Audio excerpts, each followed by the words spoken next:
love your work, and I'm David Cadavy.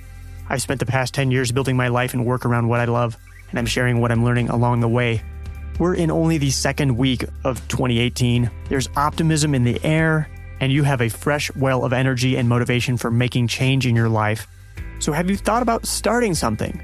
Maybe you want to start writing or you want to start a company. How can you make 2018 the year you finally get started? I'll share 3 easy ways in today's article.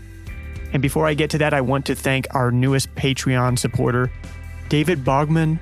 Thank you so much for helping keep Love Your Work free. David will be getting his own custom RSS feed with early access and bonus materials.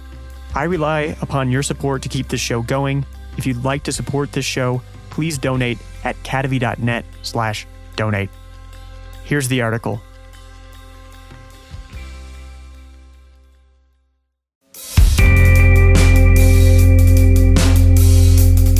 "2018 is the year you make your art real. 3 easy ways to get started." You fantasized about writing a book or recording an album, about building an app or starting a nonprofit. For some reason, you haven't gotten started. But with the new year upon us, you have a special opportunity. You have a fresh well of motivation.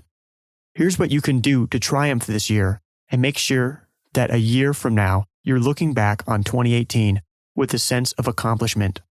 There's 3 things: habits, not resolutions, build the habit first, and do daily deliverables.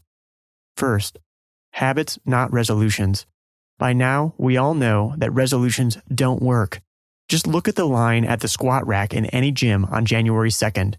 By March 1st, it will be hanging out in the corner once again, all vacant and lonely. That's because resolutions are vague. Sure, you have the motivation at the beginning of the year to turn them into action, but eventually you get overwhelmed.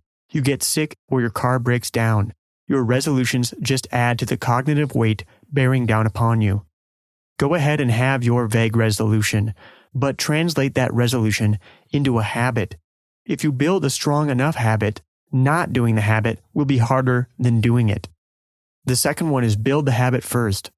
Even when we do try to build a habit, we usually bite off more than we can chew. For example, we may try to write 1,000 words a day.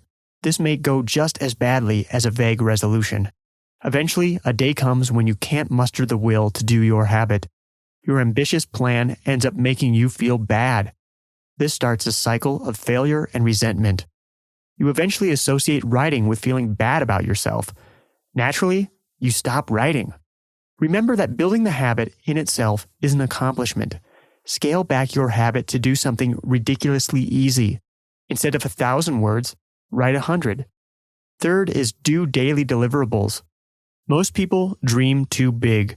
They might be doing the writing, but their novel never gets finished. They might be writing songs, but they never record the album. The vision of what they want to create becomes a big, scary, woolly mammoth with giant gleaming tusks ready to impale them if they get too close. That's because doing the work is much more than just doing the work. Shipping in itself is a skill. Scale down that dream into a daily deliverable. Record a 10-second song each day and put it on SoundCloud. Publish a 50-word story on Medium each day. Do it all under another name if you have to. This will help you practice the skill of shipping. You find that woolly mammoth to actually be cuddly and fun and not at all eager to stomp on your head. Meanwhile, you're building a creative vocabulary you can mix and match into bigger works. I recently published a book based upon ideas I built up through writing on Medium daily. The new year is a truly special opportunity.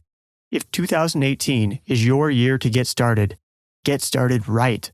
By this time next year, imagine how great you'll feel.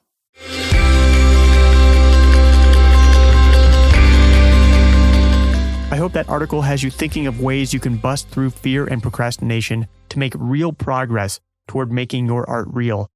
For more practical ways to get started on something, check out my new book, The Heart to Start. Buy it on Amazon at cadavy.net/heart. And I need your help in making The Heart to Start a success. I'm doing a podcast tour to promote the book. Is there a podcast that you listen to that you think that I should be on? Email the host of that podcast and recommend me, please. And after that, email me, let me know who you pitched to. I'm at david@cadavy.net. Is Love Your Work helping inspire you to pursue the life and work that you love? If so, I could really use your help. This show takes work and it takes money to make. To keep making the show and to keep it free for everyone, it needs your support. Besides subscribing and reviewing the show, there's one big thing you can do to help, and that is to donate. I work to make the show nourishing and thoughtful in an economy that's all about grabbing attention. This is not the short route to success. If you believe in Love Your Work's message of living a balanced life and finding fulfilling work, please join Love Your Work Elite, hosted on Patreon. Patreon is a platform that lets you support creators like me, vote with your dollars, and keep Love Your Work going. You're going to get bonus content and a discount on Love Your Work merchandise. Learn more at lywelite.com. That's lywelite.com. Love Your Work is brought to you in part by top Love Your Work Elite members such as Arif Akhtar. This has been Love Your Work, and I'm David Cadavy. The theme music for this show is At Sea by Durena from the album About Everything and More by arrangement with Deep Elm Records at deepelm.com. Love Your Work is a production of Cadavy, Inc.